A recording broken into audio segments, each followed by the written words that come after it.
Salut à tous les fans de vitesse, on se retrouve aujourd'hui pour du MTG Arena. Je teste une nouvelle manière de faire, vous me dites si vous aimez bien. J'ai fait plein de games, je les ai toutes record et j'ai choisi celles qui étaient bien pour les commenter en post-prod. Voilà. Donc bien sûr, c'est pendant la paix Ikoria sur MTG Arena. Dites-moi si le concept des games vous plaît et préparez-vous à une game d'anthologie, la game la plus tendue que j'ai jamais faite sur Magic, je pense, en tout cas récemment. Donc je joue un noir-blanc splash rouge. Pourquoi splash rouge? Pour choper Snapdax. Alors Snapdax c'est genre le Apex Predator mardu. Donc là je garde cette main, certes un peu grisy, mais j'ai beaucoup de 2 drops et j'ai la capacité d'aller chercher mon mana noir. Donc c'est ce que je vais faire, je chope le mana noir, machin. Et ça, j'ai confiance en mon jeu pour me donner les landes dont j'ai besoin. Aussi, j'ai un combo que j'aime bien, c'est le Boot Nipper. Là, merde, du coup c'est nul. Ouais, le 2-1 là, je lui donne lifelink, et puis après je mutate le piaf dessus. Et comme ça, j'ai un 3-4 vol lifelink. Donc là, Punished pour avoir gardé la main à 2 landes. Mais ça va, j'ai des 2 drops, donc je tiens la course.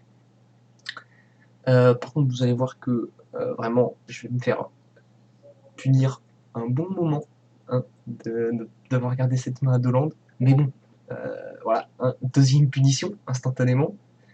Mais c'est pas grave, on colle 4, on gagne 2, on met la pression quand même à notre adversaire, qui là est dans la tourmente.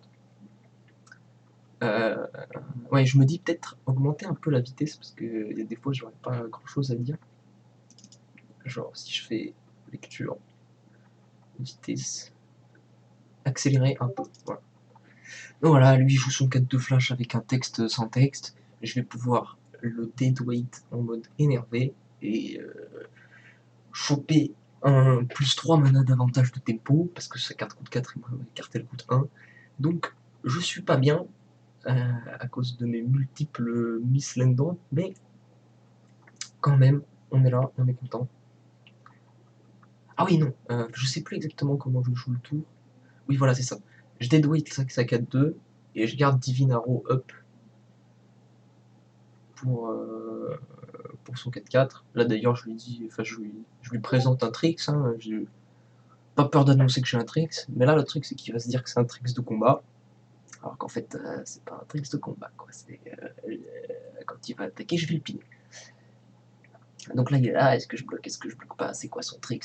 Ok je bloque pas, bah j'ai pris 4, je gagne 2, hop là. Donc quand même, pour une main où je me suis fait punish 2 tours je crois, ou 3, je sais plus, quand même 12 à 20, donc heureusement que j'ai bien mis la pression. Et vous allez voir, pour l'instant, une partie, certes un peu mal engagée pour moi, de par mon manque de mana, mais ça va, vraiment, ça va partir assez rapidement. Enfin, c'est surtout la fin, quoi. Donc là, je chope mon splash rouge, on est content. Là, je pense qu'on va faire le play dont je vous parlais au début.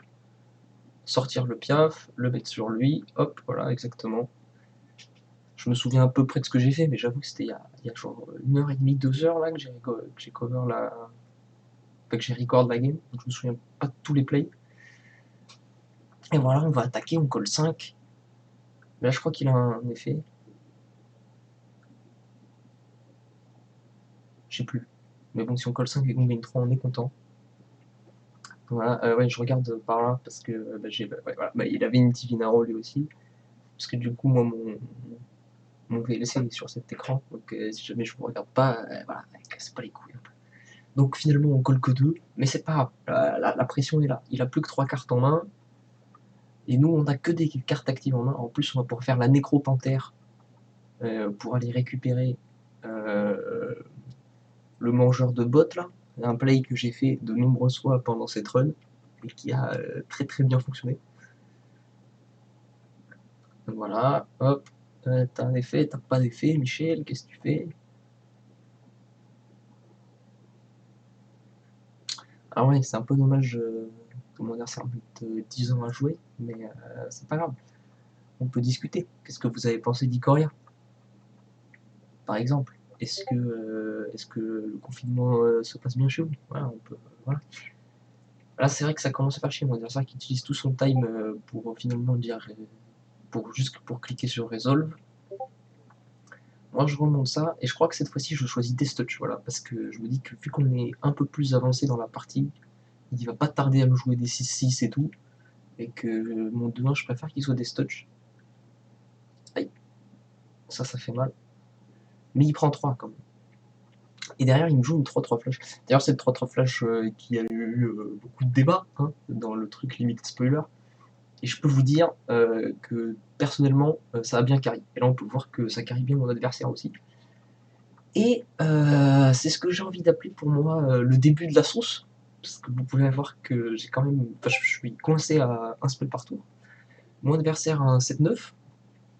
Et enfin, la cloque est vraiment très très rapide, quoi. C'est 2 tours. 2 tours, c'est pas beaucoup. Là, je décide de prendre.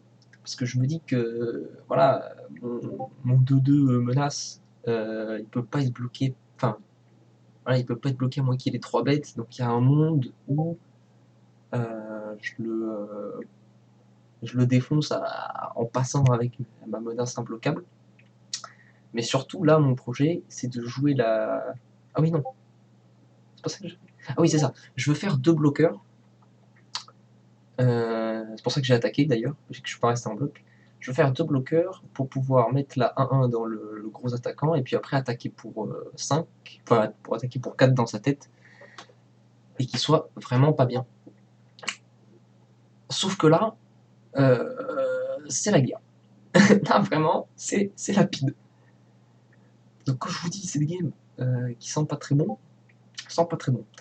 Donc là, je vais être obligé de bloquer, enfin je vais choisir ma meilleure carte, surtout ma meilleure carte dégagée, parce que je suis obligé de bloquer.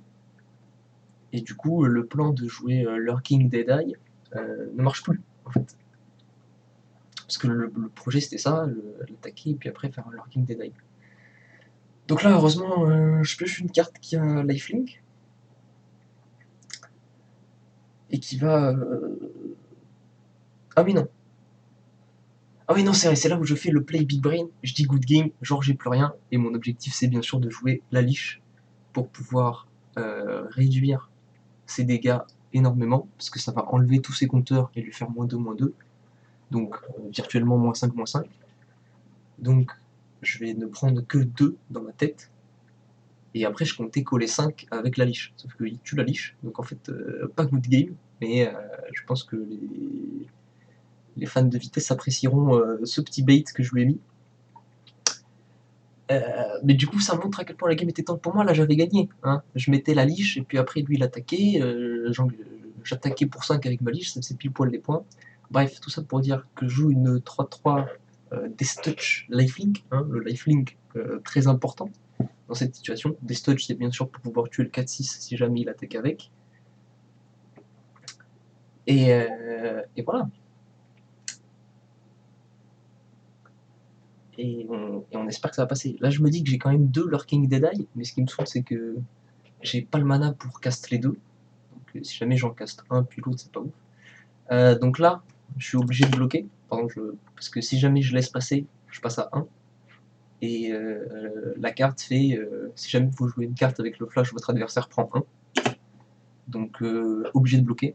Bon, il s'avère qu'il avait pas de carte flash en main, mais je peux pas prendre ce risque. Ça c'est cool, ça permet de gérer le 2-1.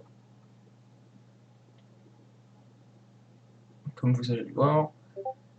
Ah oui, je réfléchis quand même, parce que je me dis, peut-être que transformer sa 4-6 en 2-6, en 2-4, ça peut être pas mal. Mais le problème c'est que ça tue quand même mes 2 bêtes. Enfin les 2 bêtes que j'ai en main, donc ça n'aurait pas changé grand chose. Donc là je vais décider de prendre 4. L'objectif c'est de pouvoir déployer 2 cartes de départ. En fait là l'objectif c'était de pouvoir jouer le Lurking Deadeye pour bloquer quand il m'attaque et jouer le deuxième Lurking Deadeye pour tuer sa bête. Le truc c'est que là je pioche une carte qui fait 2 bloqueurs. Donc je change de switch, je me dis bah, je le mets à 1. Je fais mes 2 bloqueurs.